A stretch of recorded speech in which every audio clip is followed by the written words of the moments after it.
Hey, what's going on? Welcome to Built for the Stage podcast. This is Joe Roscoe, founder and host of Built for the Stage, Broadway's #1 fitness platform. With actors in over 20 Broadway shows and other stages across the globe, we are Broadway's #1 fitness platform, but we're trying to expand out globally via an online fitness app. So if you haven't tried the app yet, go to builtforthestage.com and we'll be on our way to a 1-week free trial. All right, let's get on to our special guest. Really excited to chat with our guest. Got to meet her over in London when I was there 3-ish weeks ago. Got to see her show Back to the Future. Got my newspaper-sized program here. Fun fact for all you Americans, when you go over to London, to the West End, they don't have standardized playbills that are all the same sizes. Sometimes you'll get cute little ones like this. Sometimes you'll be forced to have a newspaper. I like it though. Nice big pictures. Makes me feel like a kid again. There's our guest right there. So our guest is Jennifer Parker in Back to the Future. They also were previously on the Lion, the Witch, and the Wardrobe tour across the UK. They were in a couple short films recently, Maya's Moment, Bye Bye Baby. I believe they went to the Brit School. We can chat about that in a second. And they have a lot of awesome covers and original music on their YouTube page. Please welcome to the show. Play some music here. You put your finest suit on. Please welcome to the show, Sophie Naglik. Yes. All right. Hi. Good morning. Hello. Good morning for me. Good afternoon for you. Thanks for bearing with me through my sloppy intro. I've only had half of a cup of coffee so far, so maybe if we redo this in about 4 or 5 hours, it'd be better. But that's what we're working with. Hi, Sophie. So good to have you. Thank you for having me. How are you? You know, great. Couple dogs I took on a walk this morning. Did my dad duty as a dad, and now I'm here chatting with you. Happy Monday. It's not your day off. Everyone over in America assuming that you'd have the day off, but no, tomorrow's your day off. You have a show tonight or this afternoon? Tonight, 7:30 show. Yeah. All right. And you play Jennifer Parker in Back to the Future, which is Marty's girlfriend that he leaves behind on his exploration until later on in the show. Is this correct? Yes, that is correct. All right. So going into audition for the show, had you ever seen the movie before? I had seen the first 2 movies, because there's 3. But the show is based on the first one, so I had seen that like a few years before, I'd say. Okay, yeah. So you were familiar. You were a fan. Were you a fan, or were you like, oh, cool? I'll try out for this thing. I'll audition, see what happens. No, I was definitely a fan. I remember when I watched the movies, I was like, this is such a cool concept. And then when they turned it into a musical, I was like, that's interesting. But it was on my bucket list to watch for ages, and I hadn't been able to watch it. So auditioning was really cool. Yeah. Yes. All right, cool. All right, let's rewind. So you're originally from where? Are you from London? Where are you from? Yeah, London, born and raised, always been here. Okay. And where's your family originally from? Also London? Yeah. So they all grew up in London, were born in London. But their parents, my dad's parents were born in Poland and my mom's parents were born in India. But they were all born here. So. Yeah. And growing up, they were artists. What kind of influence did you have in your family growing up? Well, they did it as like a hobby. More like my mum's always been doing singing.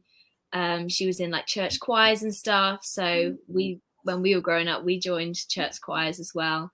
So yeah, always been surrounded by music, definitely. Okay, and you play instruments? A little bit. I taught myself guitar and piano, but at a very beginner, basic level. And what do you like to when you're writing music? What do you like to use, your piano or your guitar? I would say guitar the most because I think it's easier to just pick up and just play some chords with it. Yeah. Okay. And your inspiration from your songs, mostly like real life stuff. How do you like write your stuff when you go to do it? Do you wait until, inspiration strikes you, or do you sit down and write no matter what? What's your process like? A little bit of both, I think. I think all my songs have element of experience and truth in them, definitely. But like sometimes I'll get like a idea for a song or like a storyline, but I won't have the words to actually say it. So I'll write a little note in my phone, be like, I want to write a song about that. And then later down the line, however long it may be, I'll suddenly get an idea for that storyline, be like, oh, now I can start writing it. So yeah. Right. Okay, right. I do that the same, but for business, and usually I set an alarm. I yesterday I was walking and something popped into my head, and I set an alarm for 2 p.m. today to remind me about it. So that's funny how that goes. You went to the Brit school? Was that right in what I said? The Brit school? Yeah. Went to the Brit Okay. school for 2 years. Yeah. And you recently also, when was your Lion, the Witch, and the Wardrobe tour? That was last year, slash this year actually. So like it went into this year of like May time. And I did that for about 6 months, I think it was, the tour with like rehearsals and stuff. And are you a fan of touring or no? I liked it. I really liked it. I'd never done a tour before, but I really enjoyed being able to see all the different cities because I haven't been to many places before the tour. So each city you got to like explore a little bit, and I like the traveling, like being in like new accommodation. It's a lot though. It is a lot. Don't know if I would do it all the time, but I really liked it. So no touring of your music someday? I don't know. Maybe one day. Maybe. What do you prefer? Would you rather be on stage performing in a musical, or would you rather be on stage as like a singer-songwriter doing songs? Ooh. I think I would like to experience both at some point. But I think right now, I would say musical theatre, just because I'm more used to it. I've done it a bit more comfortable. Yeah. Yeah. I saw you had something on your Instagram where you were performing live at a place, some songs. How was that experience? How long or recent was that ago? Yeah, I think that was probably like a few months ago now, just before I started rehearsals for Back to the Future. But I love performing live. Yeah, I think it's nice, and the song's different every time because like you're singing it differently, like you have a different emotion. Yeah, I really like it. Okay. And when you're in the show now, does your songwriting does it take a break, or do you still get after it if you want to? A bit of both. I think I like to think I still do. I definitely still songwrite, but not as much as if maybe I wasn't doing the show. Mainly because like you have less time to really delve like into the song itself. Like there's not enough time. Like when you have your time off, you sort of don't want to be thinking too much. You don't want to do too much. You want to have fun. So definitely less time to songwrite, Yeah. but still doing it here and there when I can. Yeah. All right. So for everyone listening that is sitting on like stuff of their own or wanting to do stuff of their own, what made you have the courage to like put your stuff out there once like those first couple of songs when you put them on YouTube or on Instagram? What made you like feel like confident enough to do it? Honestly, I think it's just because I enjoyed doing it. Like, I would always just sit and not record, I'd always sit and just sing songs for myself in my room. Like, for me, that was fun. So I think one day I was like, oh, should I just record it and put it up there? Like, who cares? I think that was just my thought process of it. I was just like, oh, it doesn't really matter. It doesn't mean anything. Just put it up there. And then I really liked it. So I just kept doing it. Yeah. Okay, amazing. So everyone listening, it's for you. Yeah, And, definitely. You enjoy it, just do it. Yeah, no worries. All right, so you're in the show now, and you just said you have to save some time to, have fun or just relax. Who is Sophie off the stage? What do you like to do? What's a Tuesday like for you? Are you hibernating all day, or do you try to go out somewhere? What's life off the stage? Depends on the day. I think there's two things I would do. One side of it is like literally staying in, watching a movie or like a TV program that I've been binging or something, like having a cup of tea, just staying in, relaxing. And then the other side would be catching up with the people that you don't get to see that much. You know, you don't see your family and friends as much when you're busy. So I try and make an effort to use Tuesday as either a day for myself or a day to meet up with people that I care about, I guess. Yeah. When did you start your training and dancing as well? You're also a talented dancer. Like, was this right out of the gate? You're like 3, 4, 5 years old, or when did all this start? I did ballet lessons from quite young. Like my mum put me and my sister in ballet classes when we were probably like 5 or 6 or something, maybe a bit older than that. But it wasn't until I was probably like 10, 11, getting to that age where I was like, oh, I really like this. Like I want to do it properly. So I started doing musical theatre classes on the weekend at like my local theatre school. And yeah, I just kept with that. And then they had an agency, so I joined the agency, and then it's just started getting more and more each time. Yeah. So you're still. I bring that up because you're having great success. You're still young. Like when you're, let's say, opening, when you made your debut in Back to the Future, nerves. Like, how do you overcome like feeling settled up there, or is it just, you feel natural? What's your experience like when you're trying to overcome fears, if you have any? I think it does take practice, actually. I used to be really like quite a shy person when I was younger. So the idea of performing in front of people did like scare me. But I think, yeah, the more you do it, like the more I did it, the more jobs I did, it just goes, like it does just go away. So I'd just say, just keep doing it. And eventually you won't care anymore. What's your favorite part of the show? Favorite part of the show? To do or to like watch? Both. One of each. Right. To do and to watch. To watch, I think the number "Got to Start Somewhere" is really fun. Like the whole scene, the whole build up into it, the whole thing. It's a really good energy. To do, I really like doing the reprise that Marty and Jennifer do in Act 2, where he's sort of still stuck back in the past and she's in the future, and they're sort of singing about hope and stuff, but in a very different way because they're in different scenarios. And I just think that moment is just really sweet. I like doing that bit. Yeah.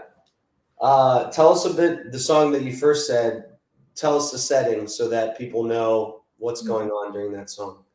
So Gotta Start Somewhere is set in the cafe, and Goldie is sort of telling George, you got to start somewhere, basically. Like you got to start from the beginning and then you'll get there eventually. He's being positive and he's trying to make him feel better. Yeah, so that's really cool. All right, cool.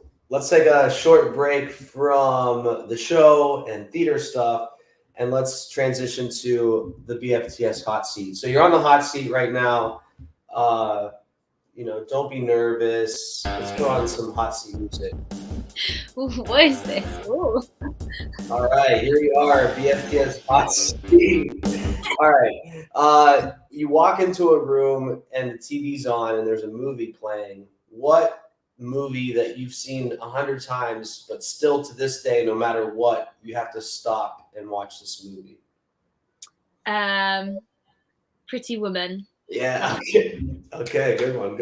All right.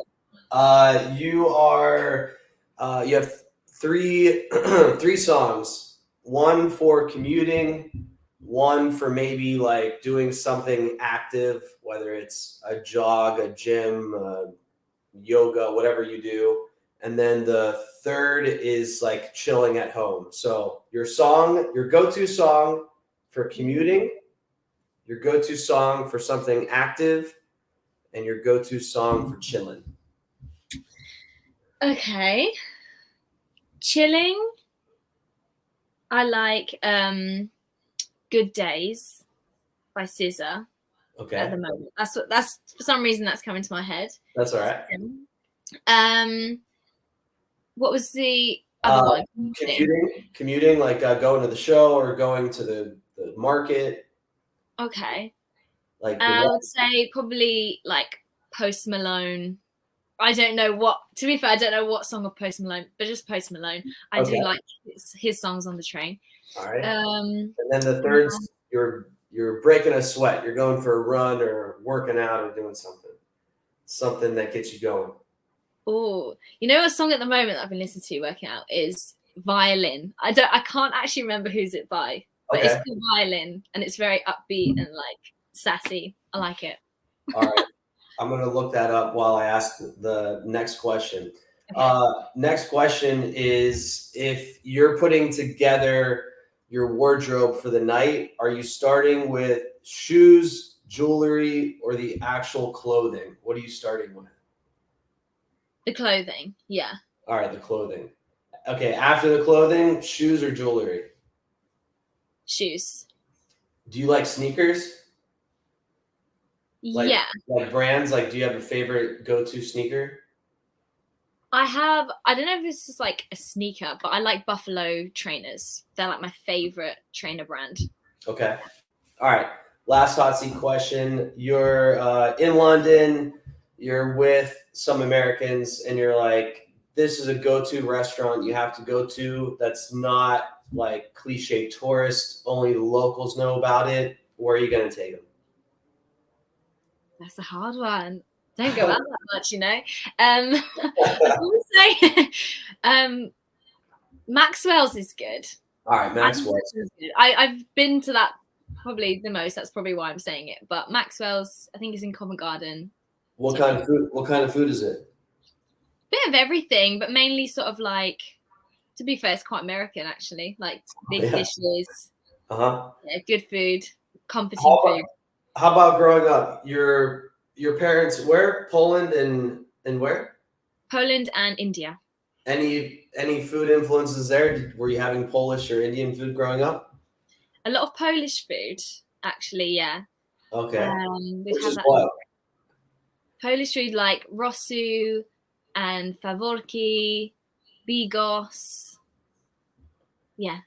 Great. I have no idea, truthfully, what any of that is. Well, they're good. You should try them. Sounds interesting. All right, Violin. Is this by maybe Cookies Kawaii? Yes, that's the one. and Dear Silas, I think they collab on the song. All right, I'll take a listen afterwards. All right, so now that you're in the show, how do you are you just kind of in this carousel of feeling like every day's Groundhog Day, where you're just on step and repeat? Or are you doing anything else throughout the day that's like another project? I saw you had like a sketch drawing that was really good on your Insta. What do you do that, something outside of the stage that keeps you moving forward, whether it's music, art? Yeah, probably those things. I think music for me is a big one. It's just a way to like put your thoughts down on a paper, like get yourself out of the mindset of work. So that really helps me with that, and drawing as well, because it's nothing to do with singing or acting. It's something very different. And so those two things, and baking actually. I like baking. That usually there we go. All right, so what's some of your go-to stuff to bake? Oh, probably a chocolate brownie. Okay. Chocolate brownie. It's just a standard. It's good. Yeah. And different types of cakes. So like vanilla cake or caramel cake, ginger cake, carrot cake, just cakes. Yeah. Carrot cake's my favorite. Let's jump into a question that is a little bit more difficult, but to draw inspiration for some listeners. So far, this whole interview and this painted picture of Sophie Naglik is like all butterflies and rainbows. When was there a time in your either time at school or auditioning or sometime in this career where you were like in a valley, and how did you get out of that valley? How did you persevere? There's been many times actually. Career-wise, I think the year I came out of the Brit School, so training, and going into getting an agent and auditioning stuff, that year was pretty hard, or that couple years, because you got to deal with like rejection and everything, and having your hopes and then having them knocked down. That was quite hard, and then COVID hit me as well, and like jobs got cancelled. So I think pushing through that time, pushing through the rejection was really hard. And I did start to doubt myself. And I was like, maybe it's not for me. Maybe it just is a dream that will never happen. Eventually it did. But yeah, that was a difficult time, I'd say. When you said eventually it did, what was the breakthrough moment? I think the actual breakthrough moment was when I got Line Witch, because it's a job that actually was able to happen after COVID. I got to actually do it. And then after that was Back to the Future. So I had both of those jobs come in together. So that was my moment of hope again, I would say. Right, so you're auditioning for Lion, the Witch, and the Wardrobe, and you have these doubts going into it just about maybe your overall career or self. How did you just show up and just do what you do, or like how did you put your best foot forward even though you were in the midst of some of those doubts? I think it's just persevering, to be honest, and remembering that it is like a job. So it's not your life. It's you. Everyone has bits of their jobs that they don't like. So remembering that it's okay. I don't have to love every single second of auditioning helped me, because it made me think, okay, I don't have to, love it. So I just kept doing it. And I was during COVID times as well, so I didn't actually have to go anywhere. I could film the videos at home. So I tried to think of it as something fun to do whilst being stuck in my house, filming the singing videos and the acting scenes. Tried to think of it as like something to keep me busy, to keep me learning. And then I've obviously got something out of it. But yeah, trying to see the positives in even auditioning in the first place, I think helps, even if it doesn't go anywhere. Okay, so that answer you just gave and the answer before about when you just were like, I just put my stuff out on YouTube because it was for me and I liked it, whatever. It makes me feel like you had either one or a couple of influential people in your life that really like, I don't know, gave you this mindset, or would you feel maybe it's natural? Who's someone or a couple of people in your life that have kind of shaped your brain the way it is, because it's impressive the way your mindset is? I would say my family. Yeah, definitely my family. Especially my dad in terms of this career. He was always really supportive in me following it, and he would always get sometimes even more excited than me about doing these jobs. So and like doing musical theatre in general, because none of my family do a creative sort of thing for their job.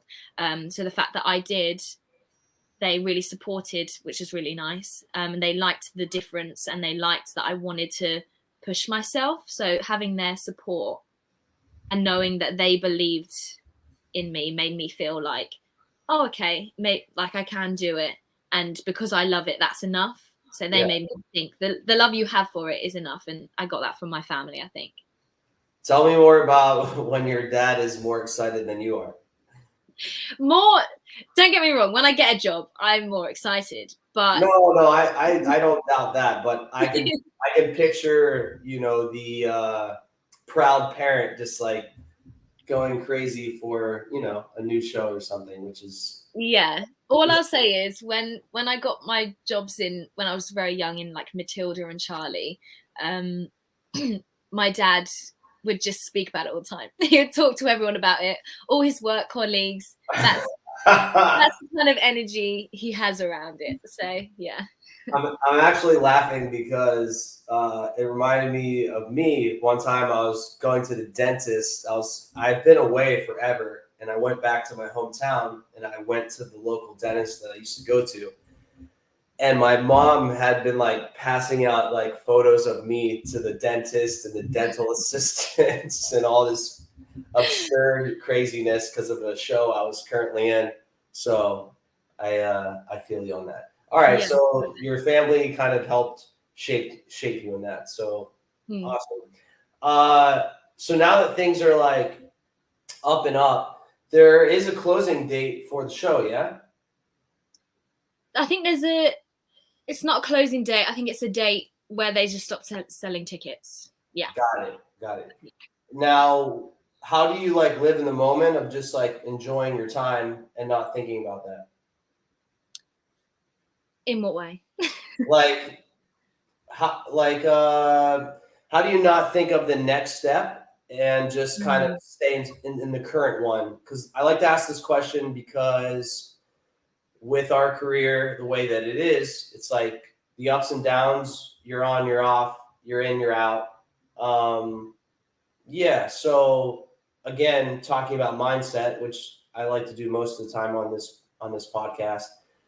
Do you ever find yourself like looking ahead as opposed to just sitting in what you're in? I think I do that a lot. Well, I'll think, oh gosh, what's going to happen after this? Will I be stuck? Will I not have a job again? Will I have to go through all the rejection again?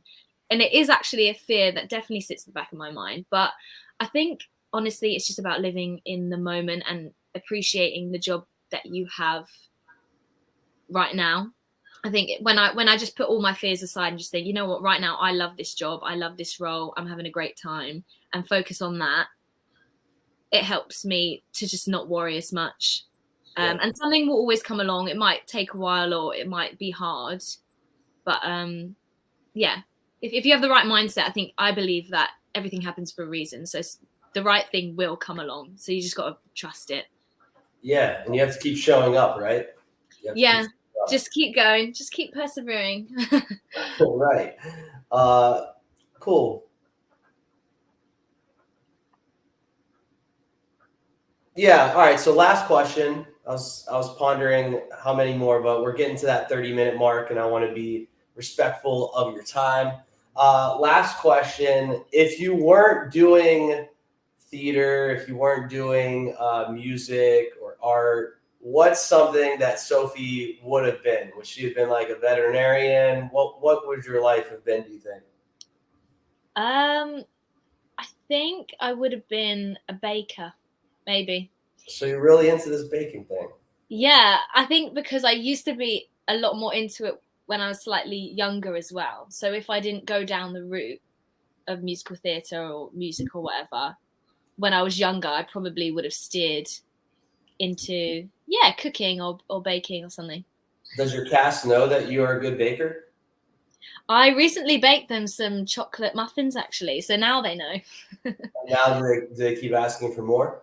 They did, actually. They say every Tuesday, can we get something new? But to be fair, a lot of people in the cast bake, actually. So most weeks, someone's bringing in something. Okay. All right, cool. Sophie, thanks so much for being on the podcast. Everyone, make sure that you follow Sophie on the gram. It's simply her first and last name, Sophie Naglik, and check her YouTube out. I'm going to put the link in the description of this episode. She has some covers. She has her own stuff up there. So make sure that you become a super fan of all things Sophie Naglik. Sophie, thanks so much. Thank you. It's been great to meet you and get to know you more. Also, everyone, check us out on the gram at Built for the Stage, and you will see plenty of Sophie in a recent photo shoot that we did in the West End. All right, Sophie, thanks so much. Have a great day. You too. Bye. Bye. All right, everyone. Sophie Naglik from London, currently in the cast of Back to the Future. Super nice person, just as nice as she is talented. So I'm going to sign off by just inviting you to our free trial again, builtforthestage.com, and a little bit of Sophie's music later.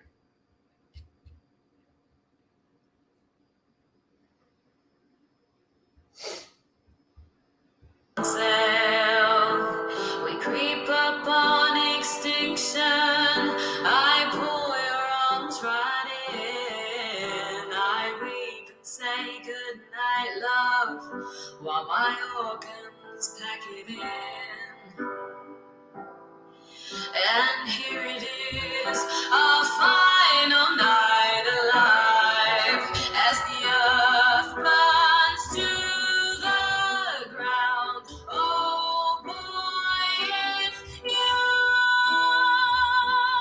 that I lie with, as the eyes have gone like sin. Oh, it's you I watch TV with, as the world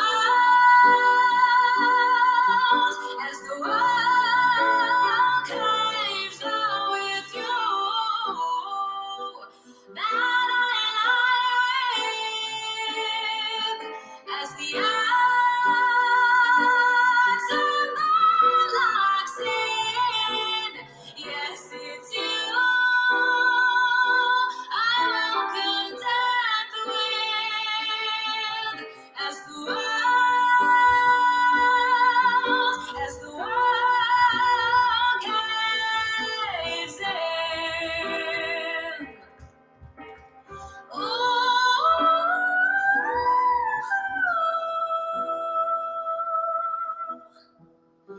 As the